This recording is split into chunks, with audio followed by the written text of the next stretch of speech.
Hello guys, this is Niamul.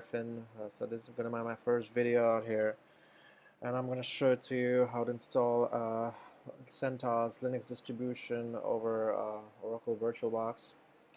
Actually, I'm pretty much comfortable with the VMware version, the VMware Fusion, but since it's a commercial product, I recommend to go with the Oracle VirtualBox. So starting with the very basics, what we need. We need Oracle VirtualBox. So if we just Google Oracle VirtualBox, so since I'm using a Mac, so I'm going to prefer a Mac version of Oracle VirtualBox. So you go to this website, you go to virtualbox.org, wiki downloads, wiki/downloads, pretty much fast with that.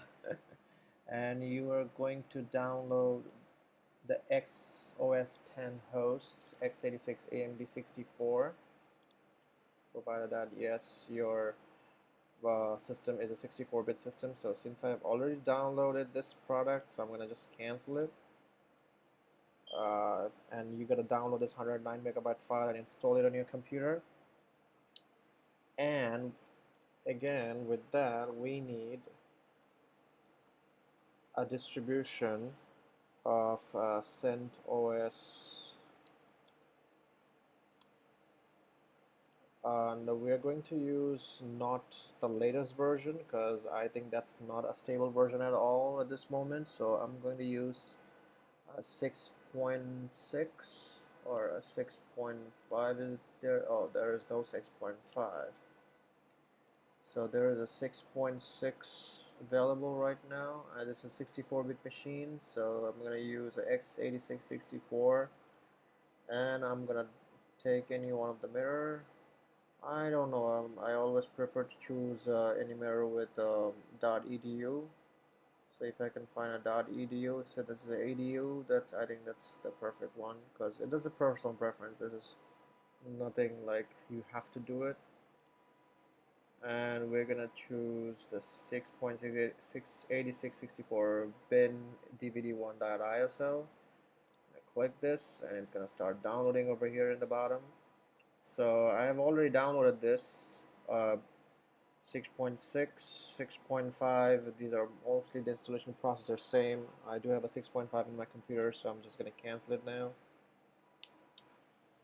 So when you're done with your downloads, your whole system is gonna show up like this. So you come to your launchpad and start your VirtualBox. This is Oracle VirtualBox. These are my 3 previous machines, virtual machines. When I'm saying virtual machines, I might prefer, say, VMs. And these are the 3 I use all the time. So, but these are most basically for the development purposes. So now what I'm going to do is I'm going to make a container and I'm going to put that ISO file on that container and do the installation. That's the whole concept. So you make an empty container, empty jar, and you're going to fill up with water. So the water is going to be the ISO image that you downloaded at the second place, and the container that we are going to build right now, this is how you build it. So just name it, I always prefer, say, base machine. I don't know, that's like personal preference. We're gonna put type as Linux. Since we don't have a CentOS option over here, the most closest one is Red Hat, but although CentOS and Red Hat are the most, like almost 99, 99, 95% similar to each other with the kernel, we're gonna get onto that in the later videos. So right now we're going to just select other Linux 64-bit. Let's continue. This is a RAM memory size option. So usually the recommended option is at least 512. I personally just put 1024. I think that's just a personal preference depending on the workload. So this is just for a demo purpose, and for a good practice, always try to put demo 1024. I'm sorry. Although it depends on your computer's hardware memory as well. If your hardware memory is 4 gigabytes, you can put 512. But my Mac machine's hard memory is 16 gigs. So I can put 1024 on my container easily, because that machine, that new VM that we're going to build, that's gonna take 1 gigabyte of my 16 gigabyte hardware memory. So just continue. Create a virtual hard drive now. You create and you select a virtual machine disk. You can select VirtualBox disk image though, but if you select VDI only, it's going to be only used in a VirtualBox. If you select the virtual machine disk, you can use in VMware, you can use in VirtualBox, you can use in any parallel desktop virtualization software. So I'm going to just use a virtual machine disk, press continue. This will be dynamically allocated as well, continue. This is the hard drive allocation portion where you will select how big will be the jar. Is it going to be an 8 gigabyte hard drive? Is it going to be 15 gigs, 20 gigs? I usually put 20 gigs as like a personal preference as well. Nothing in a solid constructive format, but 20 gigs is like my usual number when I'm creating VMs. When I'm creating a production VM over in the network, over in my job, I usually put like around 30, 40, depending on what is the purpose of creating that VM. So let's do it. Let's do this 20 gigs of hard drive and press create. And the container is ready now. The name of the container is base underscore machine underscore VM, and it's powered off. You can see that, right? So if you now turn it on, it's an empty jar right now. It's not going to turn anything on. So you gotta do some configuration. You're going to change some settings file so that it takes that water into it and starts the whole installation thing. I'm sorry, but I'm doing a comparison between a jar full of water, and I think that's the best way to explain a virtual box and installing an ISO image within the virtual box. This is like an empty box, and whatever you want to put onto an empty box, an operating system or a couple of candies as well, you just gotta open it, right? So that's probably the best way. So now we're gonna go to settings. We're gonna go to systems, and this is a boot order. So we're gonna change the boot order to, we're gonna take the CD on the top. We're gonna take out the floppy. It doesn't exist anymore in this world. It's obsolete technology. So processor, I think these are good. Network supposed to be NAT. Yeah, I'm gonna come out to this later when we're gonna use the network as we're gonna use the internet. And storage, see that's empty file with a disk image on the left, and you see a disk image on the right. So here you're gonna choose, you're gonna click here, you're gonna choose your virtual disk. I'm gonna click over here, and wherever you download your ISO file, you're gonna just come over here. Mine 6.5 was over here in this folder. I kept it randomly. I have all these images over here. I use it for my purposes, my different purposes, and you're gonna select open, and you're gonna press OK. Alright, and you're good to go. Press start, and now your CentOS system has been started. So now the jar is ready, the water has been poured, and now your system has been started. So now what we want to do over here is we're going to install in the terminal mode. We're not going to install in the regular mode, because we're going to cover it later. That's actually the easiest part. Now we're going to do the hard part in the first place. Now why is that? I'm going to explain that later in my video, but just go on with me right now how to do it. So now you press tab to edit options, right? So see that on the top we have 5 options. So you go to option number 1, install or upgrade an existing system, and press tab. You're gonna see this weird looking thing, VM lineage init rd.init.rd.image, right? img.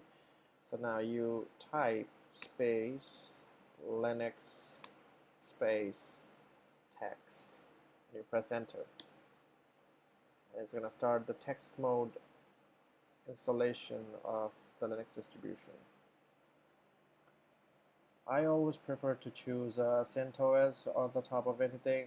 Some people choose Ubuntu because that's more widely used in the industry.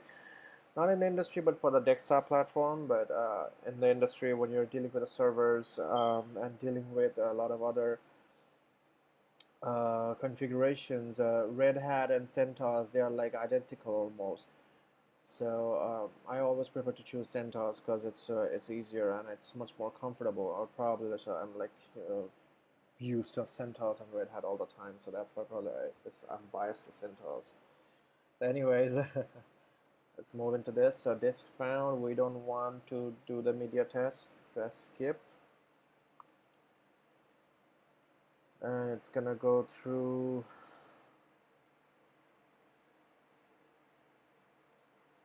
Okay, press OK. Press English and hit OK. US, hit OK. And over here they're asking you whether you're going to destroy all of your memory, and we're going to say yes because the memory has already been destroyed. Whatever was there, there's nothing there over there in our memory right now, so we're going to reinitialize all. Hit enter. Time clock is America, New York. Okay, this is going to be a root password, so choose your password very carefully. Okay, I did a mistake in the first place, and hit OK when you're very ready, and use it anyway. And this is going to be, if you have like if you want, you can do a partition over here if you want to, but for just right now for the demo purposes, I'm gonna go through a regular installation partition type as well. We're gonna put the entire 20,000 megs on OneDrive. Press OK, and the right disk to changes, hit enter. So here we go, our installation has started. It's gonna take like probably 2-3 minutes, hopefully, depending on the processor speed of your computer. And this is actually that's it. I'm like this this installation isn't that like rocket science. If you just practice a little bit, you'll be master. You can do a master in it. You can install any other distribution. You can use a Debian. You can use Ubuntu. You can use Gentoo. You can use Mint. Um, any other. You can use Arch Linux. You can use any other Linux distribution to practice on in the text mode. And the text mode gives you a wide variety of freedom because you are just right in front of your operating system heart, and the name of that heart is called kernel. So if you see my Mac or if you see a Windows desktop with icons all over the place, this text mode gives you enough leverage and gives you enough liberty to do more work than just clicking icons and opening up folders like this. So this opening up folder is actually not, in the Linux world, it's not that much of a like recommended method, but yes, if you're working as a server-side person or a server-side team, working as a sysadmin, working as a person who is dealing with virtual servers, definitely you gotta get used to the text mode and the SSH. You gotta use a SSH client as well. If you're using Windows, you can use PuTTY, which I'm going to go through later. If you're using a Mac, over here I'm going to use the Mac terminal. So right now we hit reboot, and we're almost done. We're almost done out there, and this is my first page. Sorry about that. And my kernel is loading up right now. That's the heart of Linux. And here we go. Your Linux distribution is ready to go. So I'm going to log in as root. That's the super user. And here's my host name. That's my host name. So you're ready to roll right now. I just want to check one thing, whether my network is working or not. No. So yeah, this is actually what I wanted. So I have actually plans to post series of video tutorials on system administration, or probably on Linux distributions and setups and a lot of other things, dealing with network protocols, dealing with firewalls, dealing with SLNX, things that we always go through on the sysadmin world. So um, see you next time, and hopefully you like this video.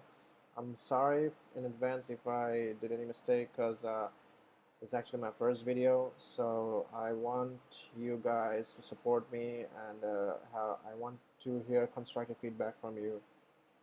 So if you have anything to say, definitely just post me in my comment box on my website.